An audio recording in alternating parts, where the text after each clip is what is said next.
All right, guys, I've got 9 motorcycle myths that you guys might be believing if you guys are newer riders. And if not, you might not even know that this lie is out there, and you might not know the truth side of what I'm about to say. So let's dive into it. And if you guys don't know who I am, I'm Sean from Srkcycles and Bikes and Beards. I've been riding for about 14 years. I own my own motorcycle dealership, and I've probably test driven more bikes than most people out there. We probably have over 1,000 test drive videos of me test driving something new on YouTube. So here's 9 motorcycle myths, and I threw in an extra one at the very end. So it's probably one of the best ones.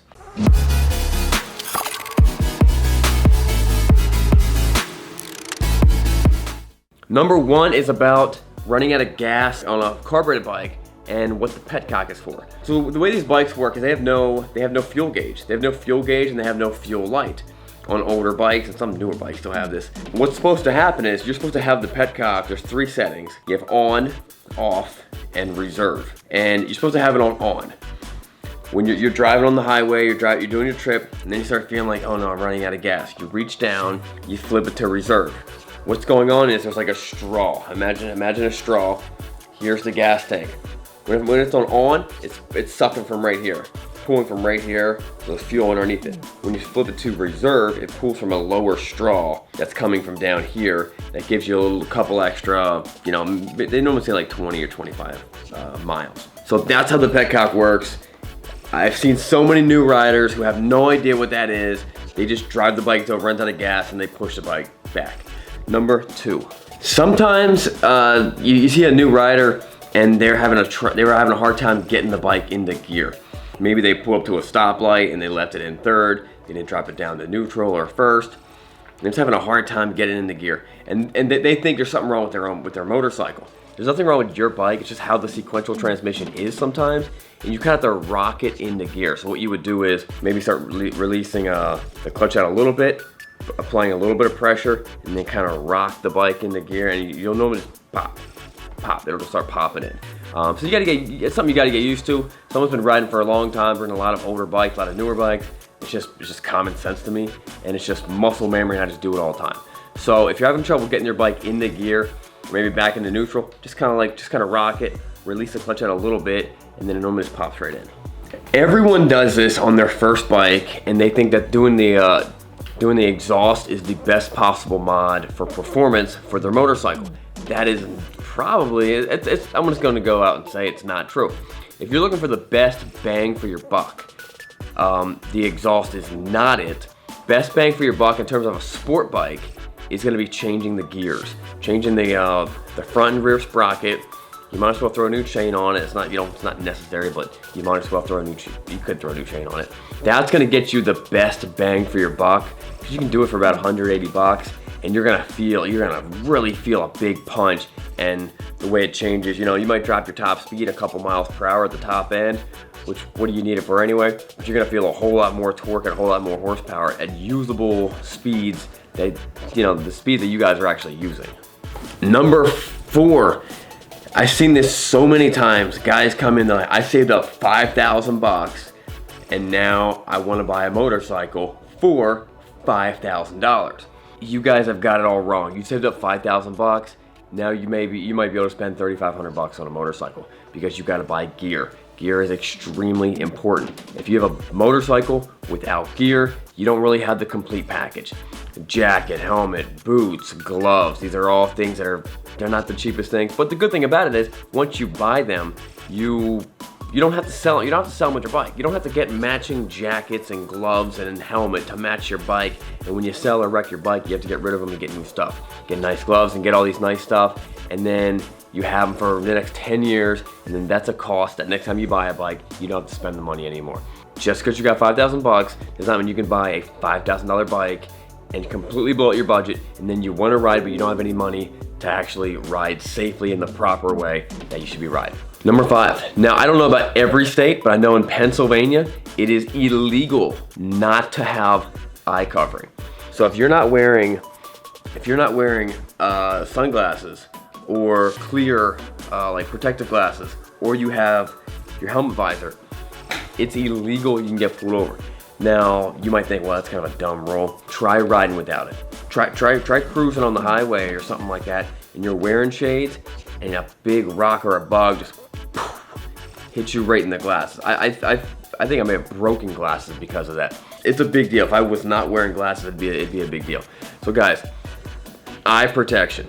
You need shades, you need sunglasses, and then you need clears in your bike. It's very important, and it's illegal not to have it. Number 6, and this is something that a lot of us guys kind of get into. We kind of get wrapped up into this. All right, you're protected. You got your gloves, you got your jacket, you got your boots, you're wearing pants, you got your helmet. What about the girl in the back? Is she protected? And honestly, guys, she is more important than you are. You protect the other person more than you. If this is a girl you're trying to date, you're trying to court, you're trying to marry, you're already married to, she is more important than you are. If you have those things and she doesn't, that's pretty messed up.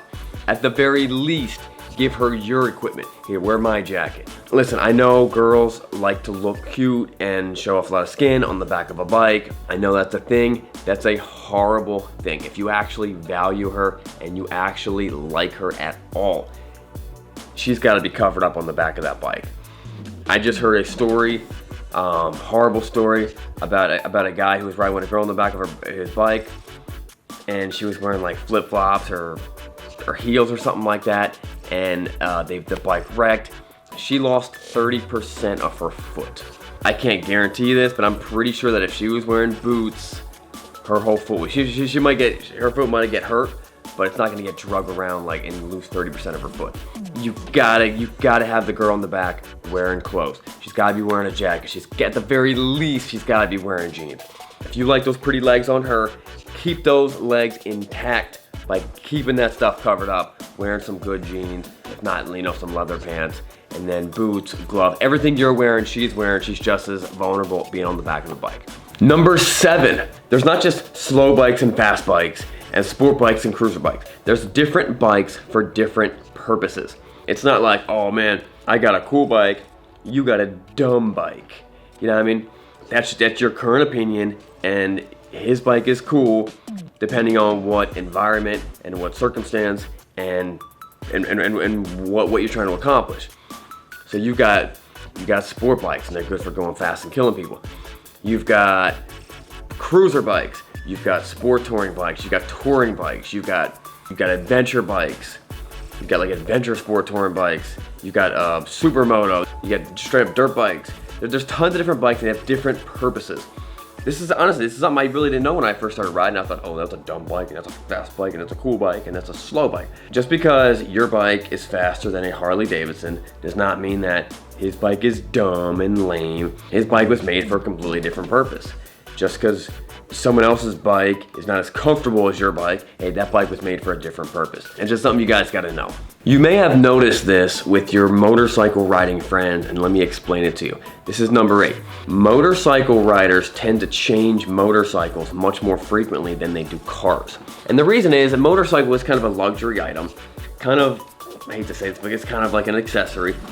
And there's so many different variations of motorcycles and styles and types and brands and comfort levels and speed levels and performance levels that for most people, one motorcycle does not fit it.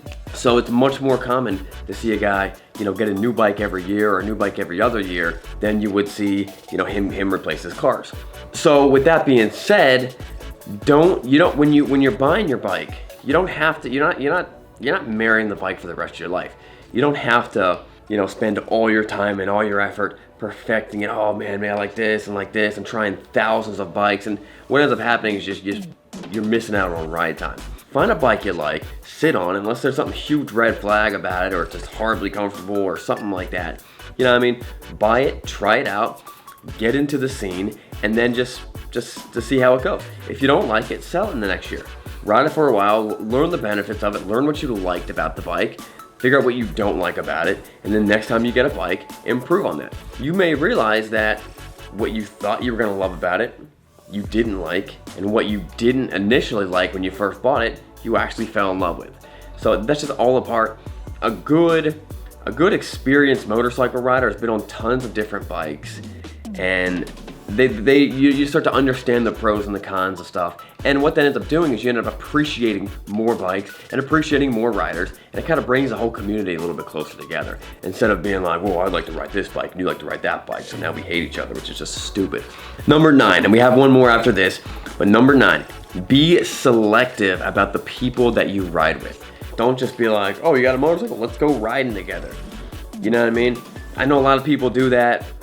Now, I guess once you get to a certain age and you understand that, okay, everyone's kind of responsible, we're all adults at this point, maybe you can do that. But when you're younger, I'd be cautious of that. There was a lot of guys that I used to ride with that after riding with them for a couple times, I was like, hey man, this is not working out. We're not gonna ride together. You are dangerous. Something bad's gonna happen. Something bad did happen to him. He did not make it, which sucks. But there's also, you know, I was riding with a couple other buddies, and we were all young, and it was cool enough that we all got motorcycles at the same time, and this was awesome. We went for a ride. I ended up getting T-boned by another motorcycle rider. Didn't know what was going on. We were young and dumb. We both paid for it. I paid for it more though. Be selective. Ride with guys that are safe. Ride with your friends. Ride with guys that are smart, and don't get into, you know, just dumb trouble that is easy to get to when you're riding motorcycles. Everyone's all pumped up, and you got testosterone, and you're all like, this bike is fast, and all that stuff. Here's number 10. This is a pretty big one. This kind of goes back to number one about the eye protection. I've seen so many guys do this. They go buy a helmet. They get it shipped online. They go in store and they buy a helmet, and they've got their black tinted visor. So they think that's all they need. They don't need glasses. They don't need nothing. You can't see out of a black tinted visor at night. It's like a dark tinted car. This is a sunglass. What you got going on in a black tinted visor is sunglasses. Now, unless it's auto light changing, auto correcting, if you ride that bike and it ends up being too dark or at night, now you can't see. What do you have to do? You gotta pop up your visor and ride with no visor. If you have no glasses on, if you don't have glasses or protective glasses, they're like sunglasses but with, you know, with clear lenses, you're gonna have a hard time. Your eyes are gonna start watering up. You're gonna have a hard time seeing. Your eyes are vulnerable to stuff hitting them, bugs and stuff like that on the road. I mean, sometimes you're cruising at night, it's getting a little dark, you'll go through a whole thing of bugs, your whole bike will be speckled in bugs. If your eyes were exposed to that, you got multiple bugs in your eyes. What some guys do is they have multiple shields, so if it gets dark, they switch their shield. That's super annoying to me. I always have sunglasses on me, or I have a clear shield. My shield is clear. I also have the fighter pilot thing, so I've got a sun shield inside of it. So you got my big shield on the front, and the fighter pilot thing inside was a sun shield. In my opinion, the clear shield on the outside is the way to go. I know shaded looks cooler. You're already on a bike, you already look pretty cool. So guys, that wraps it up. If any of the information I gave you has any value to you, give us a subscribe. A lot of fun stuff on the channel, and check out the Bikes and Beards channel. We'll see you guys later.